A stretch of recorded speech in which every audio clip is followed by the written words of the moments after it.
نضيء بنورنا الدنيا وننشر في الفضاء أملا ونعلي عزم همتنا فمن طلب العلا وصل. الحمد لله رب العالمين والعاقبة للمتقين والصلاة والسلام على سيد الأنبياء والمرسلين وآله وأصحابه أجمعين. قال تبارك وتعالى في كلامه المجيد: فأعوذ بالله من الشيطان الرجيم بسم الله الرحمن الرحيم. يا أيها الذين آمنوا توبوا إلى الله توبة نصوحا عسى ربكم أن يكفر عنكم سيئاتكم ويدخلكم جنات تجري من تحتها الأنهار ذلك الفوز العظيم. وقال النبي صلى الله عليه وسلم: إن الله يقبل توبة العبد ما لم تغرب الشمس من مغربها أو كما قال عليه الصلاة والتسليم. بزرگان محترم، برادران اسلام اور دینی بھائیوں،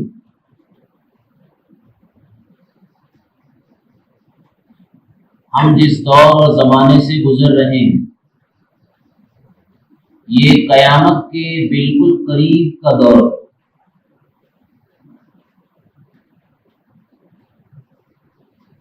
اللہ کے نبی صلی اللہ تعالی علیہ وسلم نے قیامت کے آنے کی جو بڑی نشانیاں بتلائی تھی، ان بڑی نشانیوں میں سے اس وقت تو 4 نشانیاں تو وجود میں آ چکی،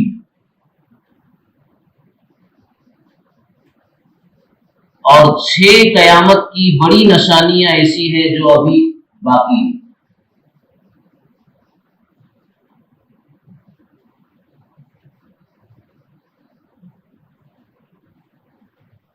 یہ مضمون ہم لوگ اس لیے سنتے اور سناتے ہیں یا بیان کرنے کی اس کو ضرورت ہے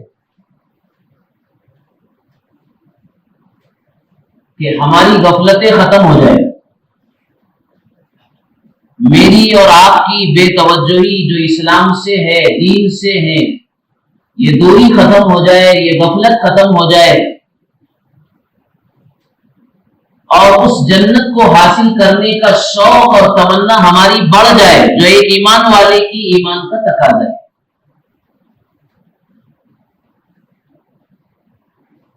دنیا میں کوئی بھی بڑے سے بڑا علم والا، چاہے وہ کتاب و سنت کا علم رکھتا ہو، جس کو ہم عالم دین اور عالم شریعت کہتے ہیں، یا دنیا کا کوئی بھی بڑے سے بڑا جو ہے سائنٹسٹ جو دنیا کے احوال سے باخبر ہے اور جانتا ہے، وہ یقینی طور پہ یہ تو نہیں بتائے گا کہ قیامت اتنے سال بتائے گی. یہ تو کوئی نہیں کہے گا. اس کا علم تو اللہ تعالیٰ کو ہے.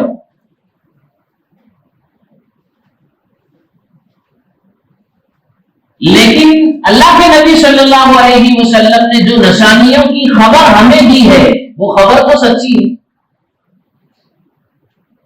آپ کی خبر جھوٹ نہیں ہو سکتی، ہمارے نبی کی. پوری کائنات جھوٹ ہو سکتی ہے، کائنات میں جینے بسنے والے جھوٹ بول سکتے، لیکن اللہ کے نبی صلی اللہ علیہ وسلم کی جو خبریں ہیں اس امت کے لیے قیامت کے بارے میں ہو یا اور دنیا کی کسی چیز کے بارے میں، وہ جھوٹی نہیں ہو سکتا.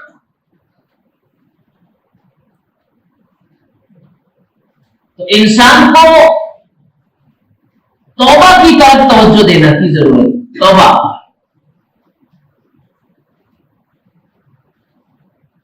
اس لیے کہ گناہ تو انسان سے ہی ہوتا ہے، فرشتے گناہ نہیں کرتے. فرشتوں کو اللہ تعالیٰ نے معصوم پیدا کیا ہے. لا یعصون اللہ ما امرهم ویفعلون ما یؤمرون. خطا ان سے نہیں ہوتی. انسانوں کو اللہ تعالیٰ نے دونوں صلاحیتیں عطا کی. یہ گناہ بھی کر سکتے ہیں، کرتے ہیں، اور یہ خیر اور بھلائی اور نیکی بھی کرتے ہیں اور کر سکتے ہیں. دونوں قوتیں اللہ تعالیٰ نے انسان میں رکھی، لیکن دنیا کے احوال سے زیادہ متاثر ہو کر کے میرے اور آپ کے اوپر میرے بھائیوں ایک طرح کی بڑی غفلت پڑی ہوئی ہے، بے توجہی ہے اور غفلت ہے۔ اس غفلت میں شیطان بھی اپنا زور لگاتا ہے اور پوری طاقت سے ہمیں چھوٹے اور بڑے گناہوں میں مبتلا کرتا ہے۔ گناہ ہمارے لیے، انسانوں کے لیے زہر ہے، اور نہ یہ گناہ صرف ہمارے روح کو تباہ کرتا ہے اور روح کو مارتا ہے، بلکہ یہ گناہ ہمارے جسم کے لیے بھی مہلک ہے، زہر ہے اور خطرناک۔ اس سے جسم بھی خراب ہوتا ہے اور روح بھی برباد ہوتی ہے۔ گناہ نظر نہیں آتا ہے لیکن اس کا اثر زندگی پر ضرور پڑتا ہے۔ اس لیے گنہگار کا چہرہ دھیرے دھیرے سیاہ ہوتا چلا جاتا ہے، بے رونق بنتے چلا جاتا ہے۔ اگر وہ گنہگار اپنے گناہ کو اگر نہیں چھوڑتا تو دنیا کے کتنے وہ جتن کر لے اپنے چہرے پر رونق نہیں لا سکتا ہے، چمک نہیں لا سکتا ہے۔ میرے بھائیوں، ہمارے گناہ سے ہمارے دوست برادر کو نہیں جانتے۔ کچھ گناہ وہ ہوتے ہیں جو انسان انجانے میں کرتا ہے، کچھ گناہ وہ ہوتے ہیں جو انسان جان کر کرتا ہے، کچھ گناہ کی قسم ایسی ہے جو انسان مجمع میں کر لیتا ہے، اور بہت سے گناہ ایسے ہوتے ہیں جو تنہائیوں کے اندر کیے جاتے ہیں۔ ہم مجمع میں گناہ کریں تب بھی اللہ کی ذات دیکھ رہی ہے۔ میں اگر تنہائیوں میں کوئی گناہ کرتا ہوں، اپنی آنکھوں کا، اپنے کانوں کا، اپنے خیالات کا، یا میرے اپنے جسم کی کسی بھی عضو سے انجام پانے والا کوئی بھی اگر گناہ ہے، وہ اللہ اسے دیکھ رہا ہے۔ میں تنہائی میں کر رہا ہوں، اللہ اسے دیکھ رہا ہے۔ وہ رات کے سناٹوں کی کیفیتوں کو جاننے والا اللہ ہے، علیم خبیر ہے، یعنی ہر چیز کا اسے علم ہے۔ ان اللہ یحیط احاطہ بکل شیء علما، اللہ کے علم سے کوئی چیز باہر نہیں۔ اسی لیے ہمارے اکابرین اور بزرگان دین کہتے ہیں کہ اے انسان، تو گناہ کرتے وقت تو دنیا کے کسی ایسے گوشے کو اور تنہائی کو تلاش کر جہاں تجھے تیرا خدا نہ دیکھ رہا ہو۔ بتائیے دنیا میں کوئی ایسی جگہ ہے؟ کوئی ویرانہ ایسا ہے؟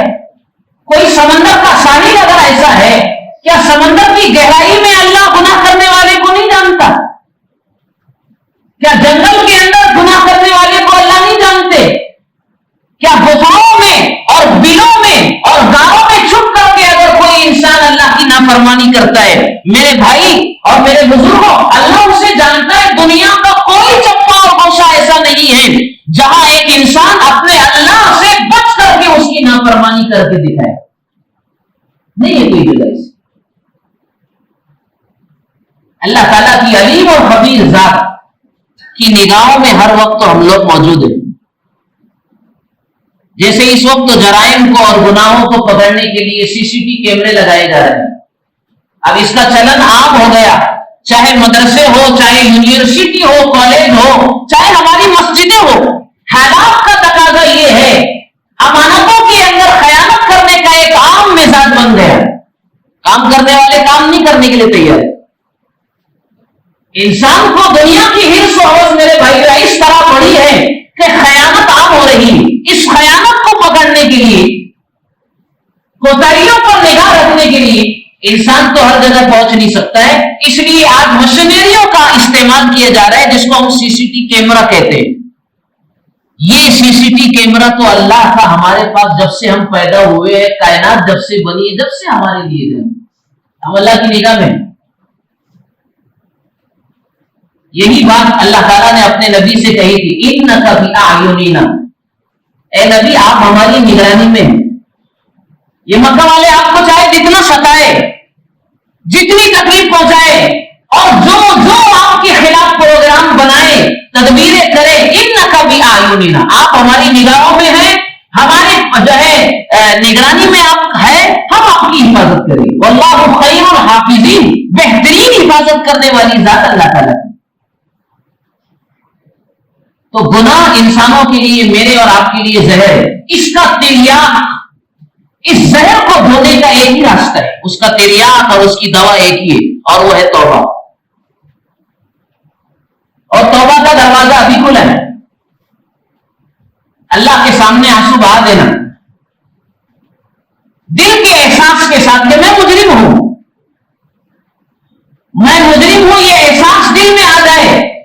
ہاتھ اٹھے نہ اٹھے میرے بھائیوں، آنکھوں سے آنسو نکلے یا نہ نکلے، ضروری نہیں ہے سب کی آنکھوں سے فوراً آنسو نکل جائے. اللہ تعالیٰ نے ہر انسان کی طبیعت، اس کا نیچر اور اس کی فطرت الگ الگ بنائی ہے. کوئی نرم دل ہوتا ہے، آنکھیں جلدی آنسو بہا دیتی ہے. کوئی دل کے اعتبار سے ذرا سخت ہوتا ہے، آنکھیں جلدی آنسو نہیں بہاتی ہے، یا شرمیلا مزاج ہوتا ہے، یا اس کی کیفیت کچھ اور طرح کی ہوتی ہے، لیکن اس کا دل اندر سے روتا ہے.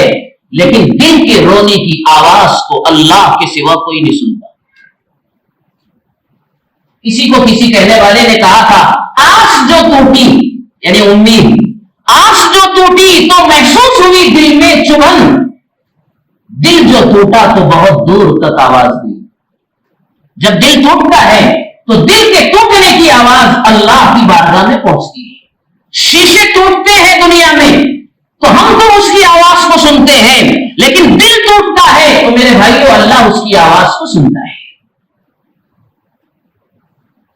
اس لیے گناہوں کو دھونے کا ایک ہی راستہ ہمارے پاس ہے، اور وہ ہے توبہ والا راستہ، اور وہ ابھی کھلا ہے.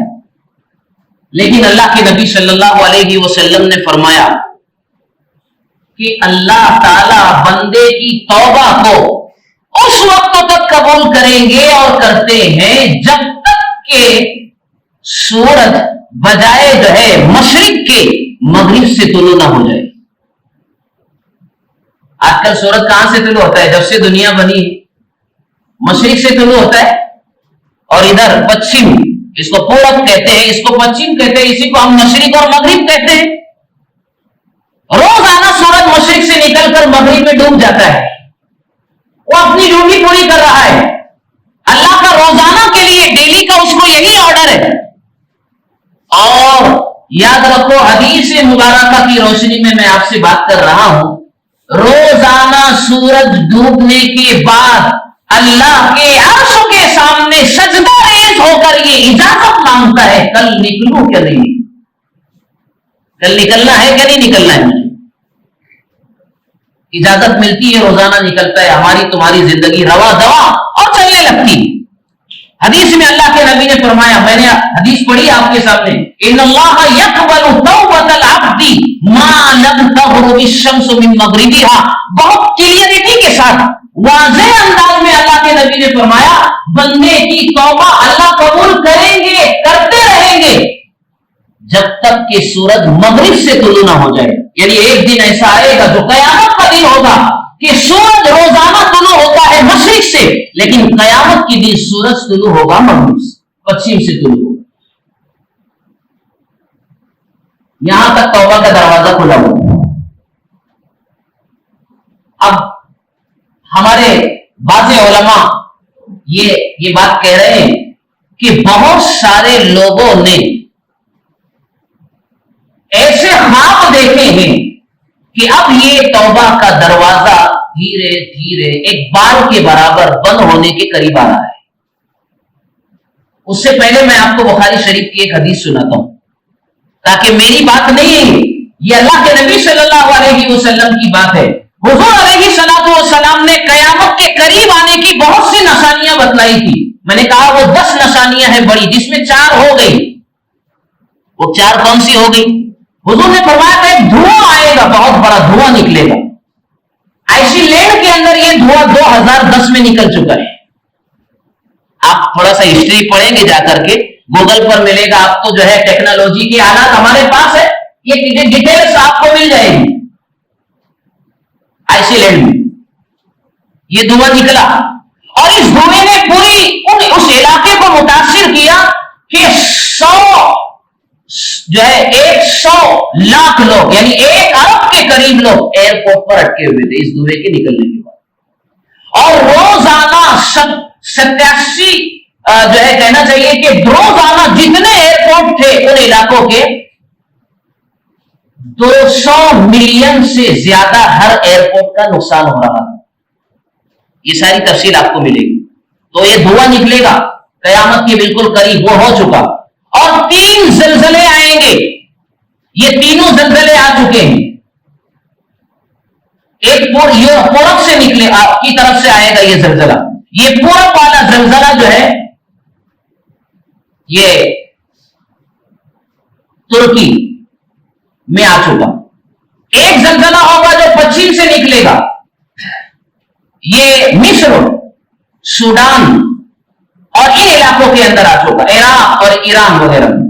اور ایک وہ زلزلہ ہوگا جو عربستان میں آئے گا، وہ بھی زلزلہ آ چکا. یہ 3 بڑے قسم کے زلزلے جو پورب، پچھم اور عربستان کے اندر آئیں گے. یہ تینوں زلزلے سن 2011 میں، پھر 12 میں اور پھر 13 میں یہ تینوں زلزلے بھی آ چکے ہیں.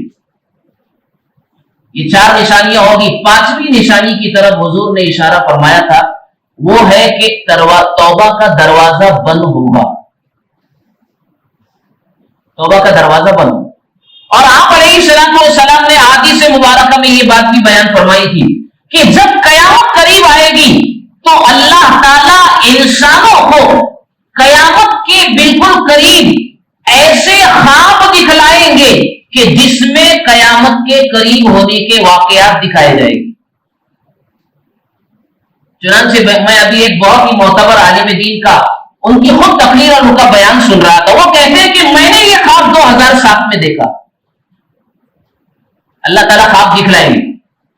اور انہوں نے یہ بات بیان فرمائی کہ احمد آباد کے 15 سے زیادہ لوگوں نے یہ بات مجھ سے بیان کی کہ ہم نے خواب میں سورج کو پچھم یعنی مغرب سے نکلتا ہوا خواب میں دیکھا. حضور علیہ السلام کے کہنے کے مطابق اللہ تعالیٰ قیامت جب قریب آئے گی تو لوگوں کو خواب میں نشانیاں بتلائیں گے. وہ خواب میں نشانیاں لوگ دیکھ رہے ہیں. اور وہ عالم دین نے جو خواب دیکھا، انہوں نے جو اپنا خواب بیان کیا وہ میں آپ سے بتا رہا ہوں. کہا کہ میں ایک رات خواب دیکھ رہا ہوں اور میں اکیلا نہیں ہوں بلکہ بہت سارے لوگ خواب دیکھ رہے تھے. وہ عالم دین ایسا کہتے ہیں. اور یاد رکھیے کوئی اس طرح کا خواب دیکھنے سے کوئی اللہ کا ولی نہیں ہو جاتا ہے. اللہ کا ولی بننے کے لیے شریعت کی راہ پر چلنا پڑے گا. وہی تھرمامیٹر ہے ولی بننے کا. کسی کے ہاتھ سے اگر کرامت اگر ظاہر ہو جائے تو ضروری نہیں ہے کہ وہ اللہ کا ولی ہے. تو خواب یہ بیان کر رہے ہیں کہ میرے ساتھ اور لوگ بھی دیکھ رہے ہیں کہ ایک بہت بڑا دروازہ ہے جو مشرق سے مغرب جس کو کہنا چاہیے پھیلا ہوا، یا شمال سے جنوب اس طرح پھیلا ہوا، اور وہ دھیرے دھیرے دھیرے دھیرے اس طرح بند ہو رہا ہے. اور بند ہوتے ہوتے اس کا فاصلہ صرف اتنا ہے. آپ میری طرف دیکھ رہے ہیں، یہ فاصلہ اتنا بچا ہے. اور ایک بال کے برابر، یہ بات سائنٹسٹ لوگ بھی کہہ رہے ہیں ان کے اپنے علم کے اعتبار سے، کہ جو دروازہ ہے توبہ والا، یہ بال کے برابر جو ہے وہ دھیرے دھیرے بلاک ہو رہا ہے اور بند ہو رہا ہے. اب یہ بال کے برابر کا زمانہ کتنی مدت میں پورا ہوگا یہ اللہ کو پتا ہے. وہ یہ نہیں کہہ سکتے. یہ اتنا بچا ہوا ہے اور بال کے برابر وہ دھیرے دھیرے بند ہو رہا ہے، بند کی طرف آ رہا ہے. ایسے لوگوں نے پوچھا کہ یہ کیا لکھا ہوا ہے اس کے اوپر. مولانا کہتے ہیں مجھ سے لوگ یہ خواب میں پوچھ رہے ہیں کہ اس پر کیا لکھا ہوا ہے. تو مولانا کہتے ہیں جب میں نے نظر اٹھا کر کے اس کو اچھی طرح سے دیکھا تو اس پر لکھا تھا باب التوبہ، یعنی توبہ کا یہ دروازہ ہے جو پھیلا ہوا تھا. اب اس طرح اتنا باقی ہے اور بال کے برابر وہ کھسک رہا ہے، یعنی بند ہونے کے قریب ہے، جس کی طرف اللہ کے نبی صلی اللہ علیہ وسلم نے حدیث میں اشارہ فرمایا ہے کہ یہ سورج مشرق کی بجائے مغرب سے نکلے گا. اور جب سورج مغرب سے نکلنے کے قریب آ جائے گا تو اللہ تعالیٰ کی طرف سے توبہ کے قبول ہونے کا دروازہ بند ہو جائے گا. اس وقت اگر انسان یہ کہے گا کہ ہائے میری توبہ، اے اللہ مجھے معاف کر دے، سارے معافی کے دروازے جو اللہ کی طرف سے بند کر دیے گئے. توبہ کا راستہ ابھی، دروازہ بھی ابھی کھلا ہے اور راستہ بھی ابھی باقی. یہ مضمون میری اور آپ کی تنبیہ کے لیے اور غفلتوں کو دور کرنے کے لیے. کہ ہماری غفلتیں دور ہو جائے، کہ گناہوں کو مٹانے کا جو ہے راستہ وہ توبہ کا ہی، اور توبہ اللہ کی بارگاہ میں سچی اور پکی ہونا چاہیے۔ آج ہم لوگوں کا، میرا بھی یہ حال ہے میرے بھائیوں، کہ ٹائم ملا تو ہم نے نماز پڑھ لی، زکات دل میں آیا اتنی دے دی، کبھی کچھ دل میں آیا تو کسی کو کچھ اٹھا کر دے دیا، یہ ہماری اپنی طبیعت پر چلنا ہوا ہے۔ لیکن ہم لوگوں کو، مجھے بھی اور آپ کو بھی اپنی زندگی کا حساب و کتاب اس طرح کرنا ہے کہ میں عبادت میں کتنا کچا ہوں، 5 وقتوں کی نمازیں ہیں، اس میں میری کیفیت کیا ہے۔ آج ہم اپنی عبادتوں کی کوتاہیوں کو دور کر لیں۔ میں اگر بدزبان آدمی ہوں، بار بار جو ہے بدزبانی کرتا ہوں، گالی گلوچ کرتے رہتا ہوں، مجھے اپنے آپ کو بریک کرنا ہے۔ توبہ کا دروازہ بند ہونے کے قریب ہے، یہ بند ہو گیا تو پھر یہ میری زبان کی غلطیاں معاف نہیں کی جائے گی، آج معافی کا راستہ ہے۔ میں اگر مال کے اعتبار سے کمانے میں اگر غلط کر رہا ہوں، فراڈ کر رہا ہوں، کوئی غلط طریقے سے اگر میری زندگی میں مال آ رہا ہے، میں اس راستے کو آج بند کر لوں، غلط طریقے کے راستے۔ یہ کوتاہیوں پر مجھے آپ کو اپنی زندگانی میں نظر کرنا ہے۔ ہر آدمی اپنی زندگی کے بارے میں یہ جانتا ہے، ہر آدمی، کہ میں عبادات میں کچا ہوں، معاملات میں کچا ہوں، میری زبان اچھی نہیں ہے، میرے اخلاق اچھے نہیں ہے، میں دوسروں کو ستانے میں بہت آگے رہتا ہوں، میرے دل میں لوگوں کے لیے خیالات اور جذبات اچھے نہیں ہوتے ہیں، میں پڑوسیوں کے ساتھ بدسلوکی کرتا ہوں، اپنے اہل خانہ کو میں پیٹتا ہوں اور مارتا ہوں، یہ بھی ہے شکایت۔ اپنے گھر والوں کے ساتھ نرمی نہیں کر پاتا ہوں، میں لوگوں کی تکلیفوں کو یا ان کی طرف سے آنے والی جو ہے خطاؤں کو درگزر نہیں کرتا، بلکہ اس کو میں بہت جو ہے گمبھیرتا سے لیتا ہوں اور میں ان کا مقابلہ کرتا ہوں۔ یہ ساری جو انسانوں کی انسانیت کے ناطے جو کوتاہیاں ہیں میرے بھائیوں، ہر ایک کوتاہی پر میں اور آپ نظر ڈالیں اور اس کو بند کرنے کی کوشش کریں۔ توبہ کا مطلب یہی ہے۔ اور دیکھیے توبہ تو ٹوٹتے رہے گی، ہم لوگ بہت کمزور ہے، ایمان اعمال ہمارا بہت کمزور ہے، شیطان کی طاقت ہے، نفس کے اندر چاہتیں لگی ہوئی ہے، یہ توبہ کرتے ہیں، ہم لوگ آنسو بہاتے ہیں، دل روتا ہے، لیکن پھر شیطان ہماری توبہ کو ہمیں توڑنے پر مجبور کر دیتا ہے، ہم ہار جاتے ہیں، توبہ ہماری توڑ جاتی ہے، لیکن گھبرانے کی ضرورت نہیں ہے۔ اللہ تعالیٰ نے ابھی جو ہے توبہ کا راستہ اور دروازہ کھولا رکھا ہے۔ 100 بار اگر توبہ شکستی باز ہر آنچے ہستی باز 100 بار تو اگر توبہ شکستی باز جتنی مرتبہ توبہ ٹوٹے باز آ جانا چاہیے، اس لیے کہ توبہ کرنے والا بندہ اللہ تعالیٰ کو بہت پسند ہے۔ یہ بھی عجیب بات ہے، دیکھیے ہمارا نوکر، ہماری دکان میں کام کرنے والا ملازم ایک بار غلطی کرے ہم چھوڑ دیں گے، 2 بار غلطی کرے نظر انداز کر دیں گے، بار بار اگر غلطی کریں گے تو ہم اسے نکال دیں گے، دھتکار دیں گے اور آپ کی ملازمت سے اس کو سبکدوش کر دیں گے، ہٹا دیں گے۔ ہم نہ جانے پیدا ہوئے تو جب سے غلطیاں کتنی کر رہے ہیں، عبادتوں کی غلطیاں، معاملات کی غلطیاں، زبان کی غلطیاں، آنکھوں کے راستے کی غلطیاں، کانوں کے راستے کی غلطیاں، خیالات و تفکرات کی غلطیاں، نہ جانے اللہ کی بارگاہ میں کتنے عظیم ترین گناہ لے کر کے ہم لوگ موجود ہیں، لیکن اللہ تعالیٰ نے آج تک ہمیں اپنے بندہ ہونے سے دھتکارا نہیں۔ بولیے نا، دھتکارا ہے اللہ نے؟ آپ مجھے بتائیے کون بھوکا سوتا ہے اس وقت؟ بھوکا انسان اٹھتا ضرور ہے، لیکن بھوکا اللہ تعالیٰ اپنے بندوں کو سلاتے نہیں ہیں، وہ پیار کرتے ہیں اپنے بندوں سے، انہیں پریم ہے اپنے بندوں سے، کیونکہ ہمیں اللہ نے بنایا ہے میرے بھائیوں اور بزرگوں، اللہ ہمیں کامیاب دیکھنا چاہتے ہیں، اسی لیے توبہ کا راستہ اللہ تعالیٰ نے ہماری زندگی کی آخری سانسوں تک باقی رکھا، اور جب تک کہ سورج مغرب سے نہیں نکل جاتا، قیامت کا وہ ہولناک منظر نہیں آ جاتا، تب تک اللہ نے توبہ کا راستہ ہمارے لیے کھلا رکھا ہے۔ اس لیے سچی اور پکی توبہ پر اپنے آپ کو ڈالنا ہے، یہ غفلت والی زندگی سے اپنے آپ کو بچانا ہے۔ یہ مضمون میرے لیے بھی ہے، آپ کے لیے بھی ہے، اور جو پیشین گوئیاں ہیں اللہ کے نبی صلی اللہ علیہ وسلم کی، وہ بتا رہی ہے کہ ہم لوگ قیامت کے بالکل قریب کے دور سے گزر رہے ہیں۔ اللہ تعالیٰ مجھے آپ سب کو ہمیں عمل کی توفیق عطا فرمائیں، اور اللہ ہم سب کو سچی اور پکی توبہ کی توفیق عطا فرمائیں۔ وآخر دعوانا الحمدللہ۔